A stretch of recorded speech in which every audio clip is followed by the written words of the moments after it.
Hey everybody, thanks for being here. All right, we'll go ahead and you want to start by why don't we just start open up questions? It's like the third time I've done this, so go easy. What do you think of the plan by the Senate to use funding from the unclaimed funds to help pay for the project? We're very excited that the Senate chose to include $600 million in their version of the budget. Appreciative of the leadership of President McCauley and Chairman Serino, but not nearly to the finish line yet. So there's been three versions of $600 million, starting with the governor, him putting it in first, obviously signaled a desire at the state level to enable this project, seconded by the House, their version, and again, three different constructs. So a lot of time between now and June 30th, but looking forward to it ultimately being included in the state's budget. I mean, the team's facing a lot of criticism for pulling funds from different areas as opposed to the housing just backing the project itself. How would you respond to that criticism? I think we've been pretty clear from the outset that it takes a public-private partnership to enable this project. And I think there's a bit of conflating of issues here. So to say that the $600 million going to us is created by pulling from other sources is, I think, a pretty unfair and inaccurate way of presenting it. So we defer to state leadership. Again, all three branches of government have signaled a willingness and a desire to enable this project, and we'll see what happens on June 30th. With the county backing out, where does that leave you? How do you fill that gap of the $600 million the county says it will not meet? So the original $2.4 billion stadium budget, we were seeking a 50-50 public-private partnership. That means we take on $1.2 billion plus the overruns in addition to the private development itself. So we will be in over $2 billion into the project. This is a massive economic development project. That leaves the public side of the equation. $600 million of that hopefully are state dollars, which leaves $600 million to be achieved locally. What we asked the county to do initially was to issue bonds, use their credit rating to issue $600 million of bonds that are largely repaid by Brook Park specific tax revenues. It was never a true $600 million ask of the county. They have since made it very clear they're not going to play if we go to Brook Park, which lessens the amount that Brook Park can issue in bonds themselves or through some other authority. So we are working to solve and have zeroed in on a solve for the remaining balance that otherwise could have been available if the county had issued the bonds. On a lighter note, how does today feel? Excuse me? On a lighter note, how does today feel? It feels good. It feels really good. This is 8 to 10 years in the making. You know, at one point we actually had looked at moving training camp to Columbus, which would have taken the last free summer touch point away from our fans. After a lot of thinking 7-8 years ago, we decided let's redirect that energy and those thoughts to here. Bought our first house back behind that shed 8 years ago, and then undertook a significant amount of planning to get where we are today. So it's been a tremendous partnership with the city of Berea and a lot of other stakeholders to enable the project. Going back to the criticism from the county, have you had any discussions with Chris Renee, who's been very vocal about his opinions and influence on the new job? We have not had any recent conversations with Chris Ronayne. Look, it's a polarizing issue. Obviously, it's been a fight to get him to our side of the table or to get to his side of the table. We've had a lot of success. We've worked really effectively with three branches of state government. We've received an endorsement from the Greater Cleveland Partnership of the project and the impact it would bring. We've received recent endorsements from the Building and Trades Union, from the FOP. So it's a little bewildering that we haven't been able to get there with the county executive, but we remain committed to a local solve for what's best for the community. And how confident are you that this new plan will pass? The Senate's new plan? Yes.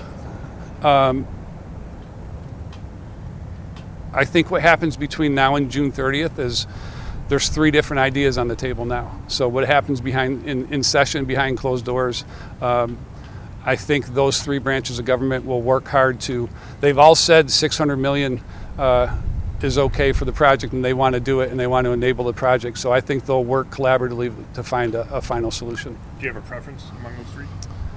We don't have a preference. We defer to state leaders, what's best for their constituents, what's best for their electorates, and what's best for the state. We're being held accountable in all three scenarios to driving the results that our model says the project will drive, which results in incremental tax revenues at the state level that will repay the 600 regardless of the form that it comes in. So, and we're prepared to do that. I'm not really good on this tax program, so I'm not good at writing, so that's all right. so the county doesn't help you, but they'll gain tax revenue from everything that you do, right? How does that? Yeah, so that's a great point, great question. Again, our original ask of the county was issue the $600 million in bonds, establish a 1% incremental bed tax that would create some upfront bondability. And then there is an additional $589 million in our model of unencumbered, meaning unpledged revenues that the county would earn from the project. So there is a significant amount of upside potentially for the county, whether they participate or not. So they do stand to earn from the project. But so my question is, won't they get that money anyway if they don't? Yes, they will. So that seems not fair. On this Maria project, why not just do a simple headquarters expansion? Why do a mixed-use development? A what expansion? Just do a headquarters expansion rather than a mixed-use development. First of all, we have a great headquarter. We put a lot of money into this facility and modernized it. And with 18 to 20 new acres, you can do a lot more than just expand our facility. You can do things that truly impact the community, like the community field, truly bring economic activity to Berea with the hotel and with the housing. So we think this has a more holistic impact on the community. Couple more. Dave, you said you have a local solve, that you've zeroed in on a solution for filling the gap if the county indeed does not participate in the project. What can you tell us about that? It's a private solve, so it means we're taking on more risk. So that's where it would ultimately So you be. would fill the gap Yes. with private money. Yes. What about the syntax change? You guys have one more question. No, I'm kidding. I'm kidding. taking Peggy's question. Okay. Okay. I'm sorry. What about the syntax? Because the Senate said yesterday, the syntax could be adjusted.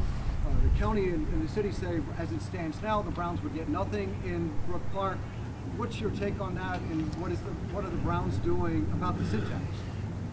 The syntax is the most established and proven form to service of tax revenues to service capital repairs. So it's much needed by the community, not just by the Cleveland Browns, but by Gateway as well, which includes both the Cavs and the Guardians. We are for a three-team solve. That's the way it's been for decades now. We have been told by the county executive if we go to Brook Park, the syntax revenues would not follow. I don't think it's quite that easy. It has to be enabled at the state. It has to then be put on the ballot by county council, which is often the forgotten entity in all of this back and forth. And then it has to either clear a veto by the county executive, which can be cleared by a supermajority of county council, and then get it voted on by the electorate. So it's way more nuanced than how it's being presented, but we do see it as the most viable solve for capital repairs long term for the community. Unless I'm reading this wrong, I think this was originally a 30,000 square foot mixed use, and now I think it's 15,000, at least in the press releases I've seen. Can you speak, has that changed at all with this Maria project? It's always been 45,000 square feet, the office building. Okay. There's 5 assets, I'd say, really. There's the office building, which is 45,000 square feet. I'm not sure where you saw the 30,000, but it's 45,000. It's been 2 apartment buildings, totaling 150 units. It's been the 140-room hotel and then the community field as well. And then potentially long-term is then there's some sort of field house type asset that could be added. So 2 years for completion? 2 years, yes. That's quick. Yeah, it's really quick. Ambitious. So it's ambitious, but we're breaking ground. So we're underway, and what'll be exciting is all the assets outside of. We did expedite the office building, but all the assets coming online at once will be a pretty fun experience. And then the original price tag was 150. I think you said 150 to 200. Have costs gone up since the announcement? Well, you have costs, you have tariffs. There's you could do more, you could do less in the project. So we're putting a range on it. But I think we've always said 150 to 175. Now it could be more. Last question. Last one here. Okay. Oh, no. I was just going to say, what does this say about your commitment to Northeast Ohio? Look, I think the combination of the Berea project, the significant private investment in Brook Park, the stated intention to stay in Northeast Ohio and to invest in, the Haslam family has invested over $150 million just in philanthropic giving since they acquired the team in 2012. So enormous impact as a family, enormous impact as an organization, and we're here to stay. So we're excited about what both these projects can do for the community. Thank you. Thank you. Thanks, everybody. Appreciate you.